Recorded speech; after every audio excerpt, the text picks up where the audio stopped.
Olá, meus camaradas! Vamos para mais um vídeo desse canal. Vocês sabem que nós estamos fazendo a série Eu Li para Você, do livro A Capoeira Escrava, do professor Carlos Eugênio Líbano Soares. Essa é uma das formas em que eu tenho a capoeira perto de mim. Por quê? Uma das formas é treinando, né? Hoje é dia de treino na academia. Eu vou treinar. Isso é muito bom, porque nós somos da capoeira, nós amamos escutar o som do berimbau, mas estudar também é uma forma de ter essa capoeira perto de mim. E você, me conta aí nos comentários, além de treinar, qual é a outra forma que você coloca a capoeira para estar perto de você? Conta aí para mim. Porque hoje eu vejo muitas discussões das pessoas falarem sobre os tipos de capoeira. Quais são os tipos de capoeira? Eu tenho o máximo respeito por mestre Bimba e mestre Pastinha, porque sabemos que são os dois estilos, né, capoeira Angola e capoeira regional, mas as pessoas estão com muitas discussões para saber quais são os tipos de capoeira que existem. Quando eu leio um texto como esse, toda a minha trajetória de pesquisa acadêmica, durante muitos anos que eu venho lendo sobre capoeira, todas as pesquisas acadêmicas que vai se construindo com relação à capoeira, eu procuro entender, procuro ler, e cada vez mais que eu leio, eu vejo como a capoeira é múltipla.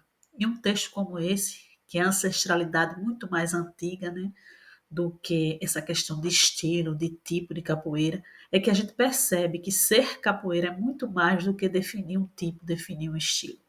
Mas nós estamos aqui para estudar uma obra, mas também para colocar as nossas experiências. A minha experiência enquanto pesquisadora de capoeira e também como capoeira, e a experiência de cada um de vocês, que eu sempre chamo a atenção que é importante, cada história é importante. E antes de entrar no livro, eu trouxe uma reflexão do Paulo Freire que diz assim: a leitura do mundo precede a leitura da palavra. Por que eu trouxe isso? Justamente para a gente pensar que a nossa trajetória, a nossa experiência vem antes dos estudos. E o estudo não pode estar isolado. A nossa prática acadêmica, o percurso, nosso percurso da nossa vida tem que estar atrelado aos nossos estudos. Não dá para você isolar isso. Eu estou sempre chamando aqui para que vocês pensem, né, que não há desculpa hoje em dia para não estudar. Quando eu fui morar com meu marido, né, a gente não tinha nada, morávamos na casa da minha sogra, sem dinheiro para quase nada. Eu venho de uma família que não incentivava a leitura, tínhamos até alguns livros em casa, a estante era cheia, mas ninguém lia. Eu lia gibi, lia o que aparecesse, né, o que desse, era o meu jeito de escapar da rotina e sonhar um pouco. Naquela época, ó, já entregando minha idade, não tinha internet, YouTube, TikTok, era só Globo e SBT. Então, quando eu não estava brincando na rua, essa fase de brincar na rua muito boa, né? Eu estava lendo. Era o que dava para fazer, né? Era o que tinha. Eu me casei muito nova, com 19 anos. Eu já estava fora da escola há alguns anos. Depois de casada também fiquei longe dos estudos. Um tempo, já contei essa história para vocês. A vida apertou, né? Certo dia, a mãe dos filhos do meu marido deixou as crianças na minha porta. Então, de repente, eu era mãe dessas crianças que não eram minhas, mas eu tinha que cuidar, não ia abandonar. Então, eu cuidava da casa, cuidava dessas crianças, fazia tudo sozinha. Eu tive que amadurecer muito rápido, né? Sem manual, sem ajuda. Mas uma coisa não mudou, né? Essa questão de aprender. Eu sempre gostei de aprender. Mesmo sem ter nada, o que é que eu fazia? Eu catava revista e livro no lixo. No lixo mesmo, as pessoas deixavam, jogavam revista, jogavam livro velho, e eu ia pegar. Meu marido até brincava, você vai ler isso? Eu lia, porque ali eu encontrava, né, muitas coisas interessantes. Eu não tinha amigos, não conhecia ninguém no bairro, eu nem me sentia só, porque quando fui morar com ele eu não conhecia ninguém. E os livros é uma espécie de companhia. E por isso que mesmo com toda essa tecnologia, não dispensa a leitura de um livro, é muito importante. Cada página é um respiro, é um novo mundo, é um caminho a seguir. Depois que comecei a trabalhar, fui passando nos concursos, né? A leitura também ajuda nisso. Nunca mais deixei de comprar livros. Todo mês eu compro pelo menos um livro. Toda viagem eu volto com um livro. Meu marido até brinca que vai tocar fogo um dia desse em tudo. Mas eu sigo comprando, porque eu acredito que a leitura liberta, a educação transforma. Como Paulo Freire já dizia, né? A educação precisa ser libertadora. E para mim, ela foi. Por isso eu te convido, capoeira, mesmo com pouco dinheiro, estude, leia, busque.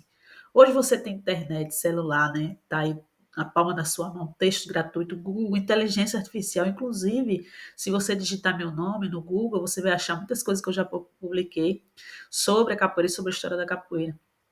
Tem também uma newsletter que envio todo mês sobre a história da capoeira, é gratuita, é só preencher o formulário, que eu vou deixar aí no link da descrição desse vídeo, e você vai receber gratuitamente. Então, não há desculpa hoje em dia para não estudar. A falta de dinheiro não é desculpa. Você recebe essa newsletter de forma gratuita para poder aumentar seu repertório. Você fica aqui no canal, estuda junto conosco. A capoeira, você sabe, né, tem que ter propósito. Eu sempre venho falando isso aqui, porque também é educação. A capoeira também é libertação. Se cada um de nós aqui for contar a história do que a capoeira nos livrou, nos libertou, vai dar mais do que um livro. E não há desculpa, né? Invista em você, invista na sua formação. Se você não tem dinheiro, você pode investir tempo assistindo aqui o canal. Se não for inscrito, se inscreva para que essa mensagem chegue para mais pessoas. E vá até o final do vídeo, porque eu estou aqui para te ajudar. E o professor Carlos Eugênio também fez uma pesquisa belíssima que hoje nós estamos estudando. E ainda estamos dando continuidade ao terceiro capítulo. Os personagens desse terceiro capítulo mais fortes são o inspetor de quarteirão, o juiz de paz, cidadãos com função de polícia e as maltas de capoeira. Esse capítulo vai falar sobre o processo da geografia das maltas. Mas o que é interessante, essa figura do inspetor de quarteirão, eu me lembro que a primeira vez que eu escutei foi com o mestre Tapuã, ele falando que o mestre Biba foi chamado para ser inspetor de quarteirão. O mestre Biba não aceitou porque ele tinha essa questão, né, de que a poeira não podia ter essa relação com a polícia e tal, mas foi um trecho, né, da história dele que é interessante. E a gente percebe que era um personagem já bem antigo, né, que existia essa figura do inspetor de quarteirão.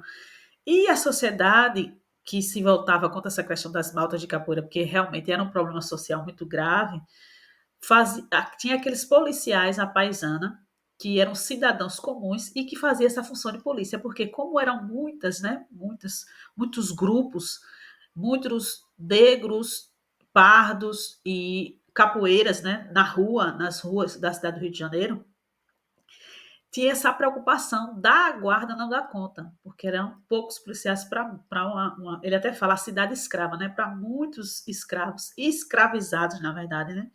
Ele vai falar escravo, porque também era outra época, mas hoje a gente já sabe que são pessoas escravizadas, que ninguém é escravo porque quer. E as maltas eram um grande problema social, mas era um grande movimento da capoeira ali. E o juiz de paz, que era a figura que ia fazendo os processos e colocando as penas quando acontecia de prender alguém. Eles andavam em bandos, então não era tão fácil pegar assim, eles tinham os movimentos. É muito interessante essa nossa ancestralidade, né? Tem um movimento de grupos e eles às vezes brigavam entre si e às vezes se uniam. Eu fico muito me lembrando do nosso processo atual de grupo. Mas aqui nós estamos dando um cenário específico, que é o Rio de Janeiro do século XIX. Se a gente for para outros estados, já tem outras configurações que nós vamos, se esse canal tiver vida longa, nós vamos estudar todos os estados que têm pesquisa e que ainda está por vir, porque nós temos alguns pesquisadores já fazendo em seus estados. Aliás, me conta aí nos comentários se no seu estado já tem pesquisa com capoeira, pesquisa histórica. Se não tiver capoeira, eu te convido a fazer essa pesquisa. Eu já tenho um vídeo aqui no canal em que eu explico como que faz a pesquisa histórica com capoeira. Vamos buscar. Mas já tem muitos estados que têm, então todos que têm pesquisa e o que vier, nós vamos falar aqui no canal, só depende de você. Então, curta esse vídeo, compartilhe para chegar para cada vez mais pessoas e que a gente possa dar continuidade a essa história. As histórias que são trazidas nesse terceiro capítulo é bem interessante. Vocês lembram desse ano, 1831, que foi o ano terrível assim para a questão do Império, no tempo da regência, né, no tempo dos regentes. Quem não viu, assista os vídeos anteriores que você vai compreender. Então, uma das histórias nesse capítulo é que 200 negros e pardos atacaram a polícia. Esses cidadãos que a gente estava falando lá, que tinha função de polícia, estava a paisana ali, e esses 200 negros e pardos começaram a jogar pedra neles. Nesse movimento, quando a polícia resolve contra-atacar, eles se dividem.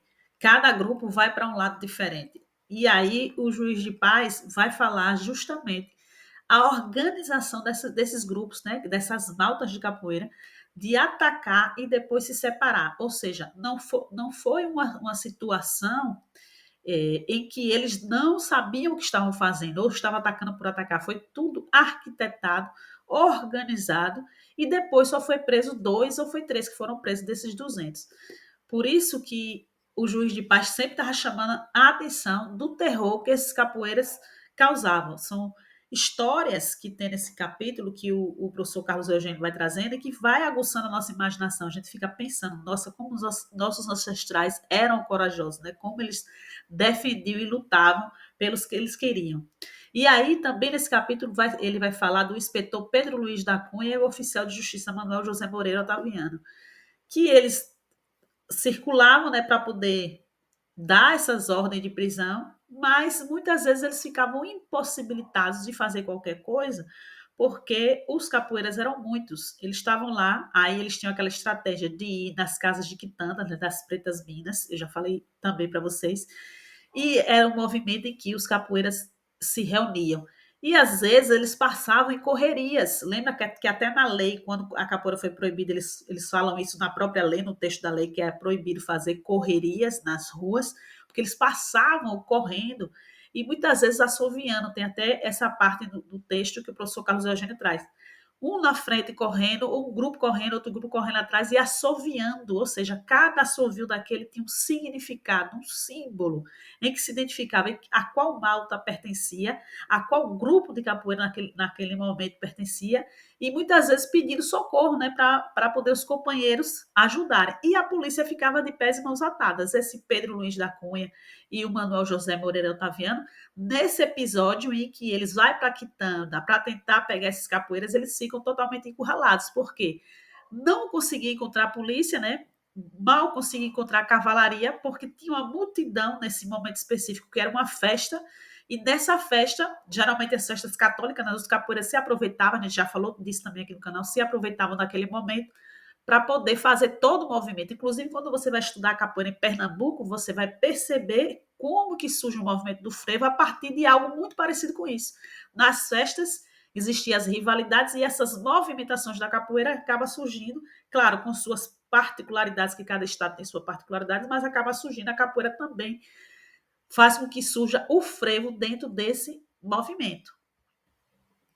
E aí o professor Carlos Eugênio vai falar dos boletins semanais de ocorrência e do Código 403. Tinha um tempo, né, que é específico que se afastava um do outro, que a gente está falando do período joanino e depois do período dos regentes, mas que o predomínio esmagador era na freguesia do Santíssimo Sacramento, que existia esses grupos mais fortes de maltas, era nessa freguesia do Santíssimo Sacramento. Ele vai fazer o cruzamento das fontes desse documento e vai perceber isso, que esse momento aqui, porque o movimento da vida escrava acontecia muito nessa freguesia, que hoje, né, as pessoas, nós chamamos de bairro, mas naquele momento histórico era freguesia. E aí eu quero falar com vocês sobre essa cidade escrava, sobre esse terceiro capítulo, o que eu aprendi e quero compartilhar com você. Eu aprendi que você ter uma documentação vasta é de extrema importância, porque no meu caso, que eu fiz a pesquisa em Sergipe, a capoeira em Sergipe no século XIX, eu não tive em Sergipe essa quantidade de documentos. Eu encontrei a capoeira, encontrei o movimento da capoeira, encontrei a repressão à capoeira, mas não tinha muita documentação. Encontrei nos jornais, encontrei no relatório do presidente de província, mas não como o professor Carlos Eugênio teve essa massa, né? E ele fez um trabalho belíssimo, porque ele compilou essa quantidade de documentos, fez gráficos, fez mapas, e isso é maravilhoso. Então, eu aprendi também sobre os ungus, né? As casas de angu, dessa solidariedade. Quando eu estava relendo para trazer aqui para vocês, porque eu já li esse livro umas 3 vezes, eu encontrei várias marcações, escritos meus, né? Dizendo assim, será que em Sergipe tinha casa de angu? Porque foi antes da minha pesquisa, né? Antes da pesquisa eu já fazia esses devaneios. Toda a leitura que eu li, será que em Sergipe tinha? Vamos tentar buscar, né? Procurar, ver se tinha esses ungus, essas casas de angus. Por quê? A solidariedade em Sergipe a gente percebia entre os capoeiras. Mas esses movimentos de sociabilidades não dava para perceber nos documentos, apesar de que eu acredito que aqueles sambas e batuques que eu encontrei nos processos crimes, porque era proibido fazer samba à noite em Sergipe, né? Estava na lei, aqui no Código de Postura.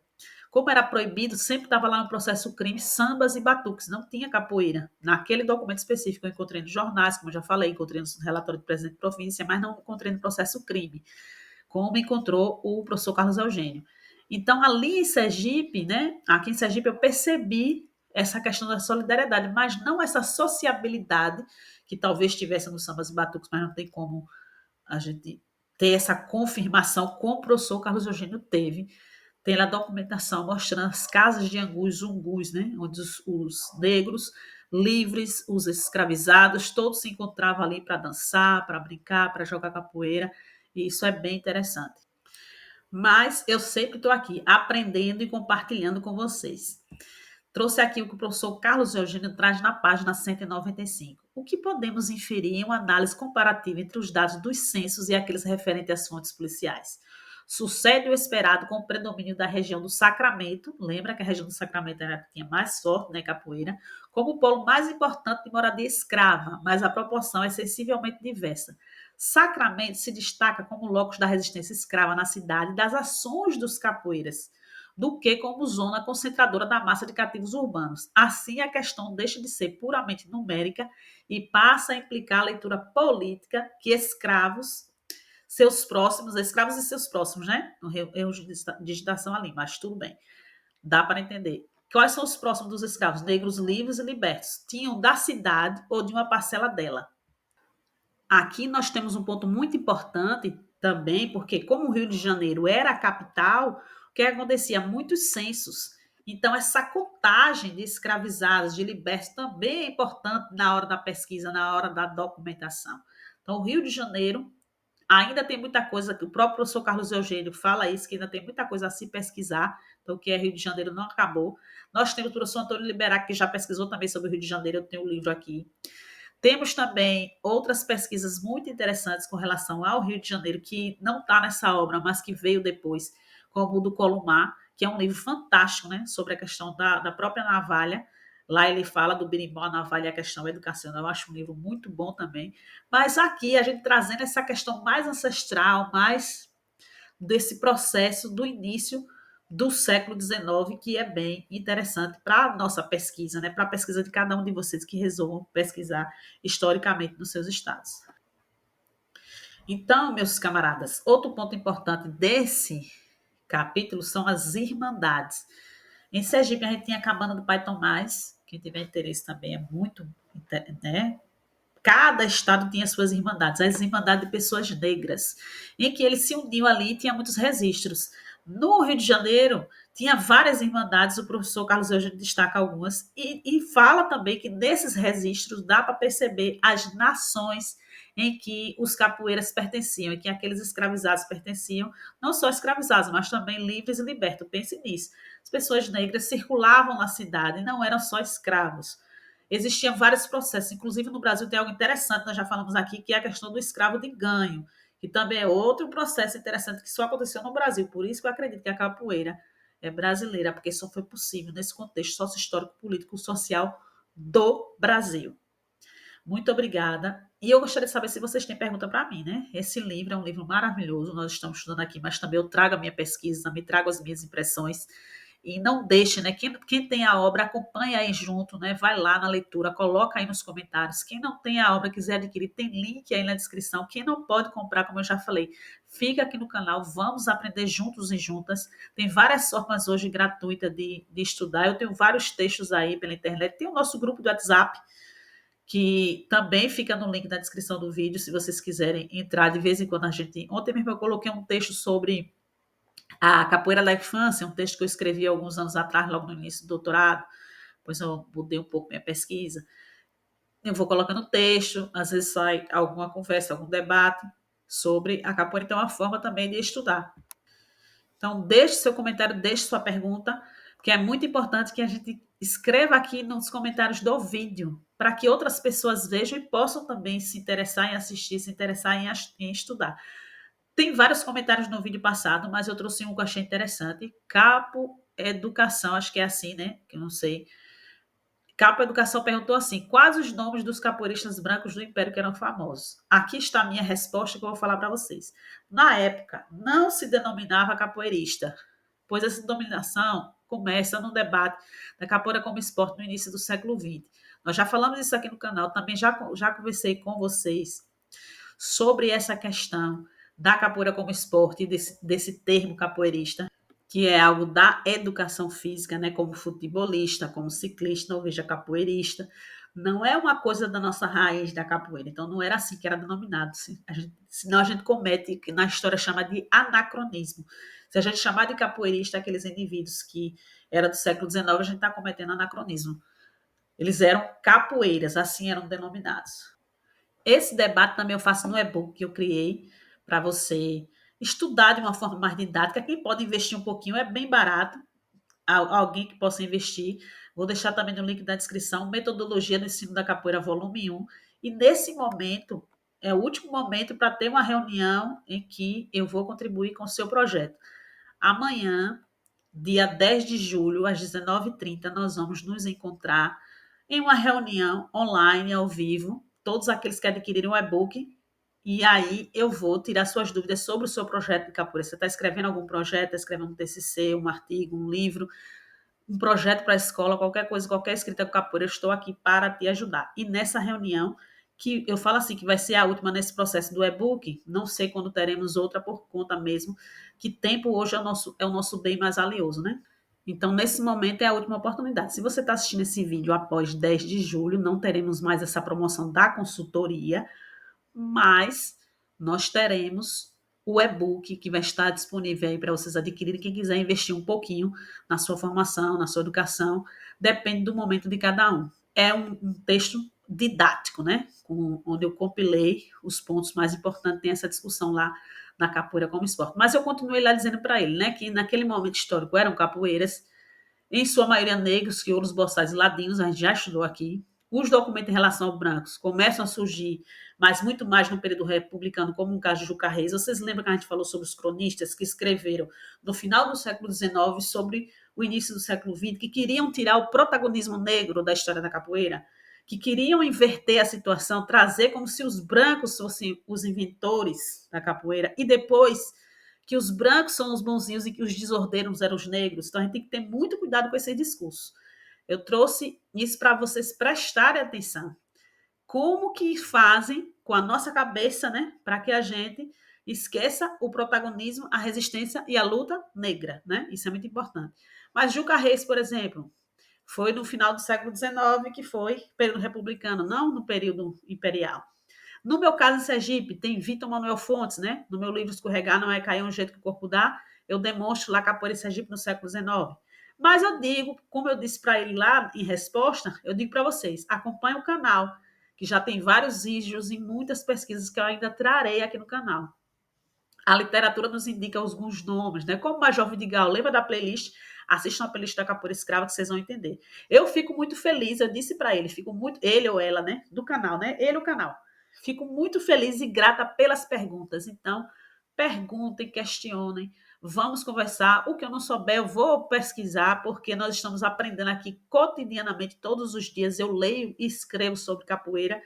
Então, perguntem, vamos debater, vamos conversar, vamos dialogar, vamos aprender juntos e juntas e vamos pesquisar, porque lembre-se, capoeira tem que ter propósito e na roda do conhecimento tem que ter malícia, tem que ter mandinga, tem que ter dendê. Axé, meus camaradas, até o próximo vídeo.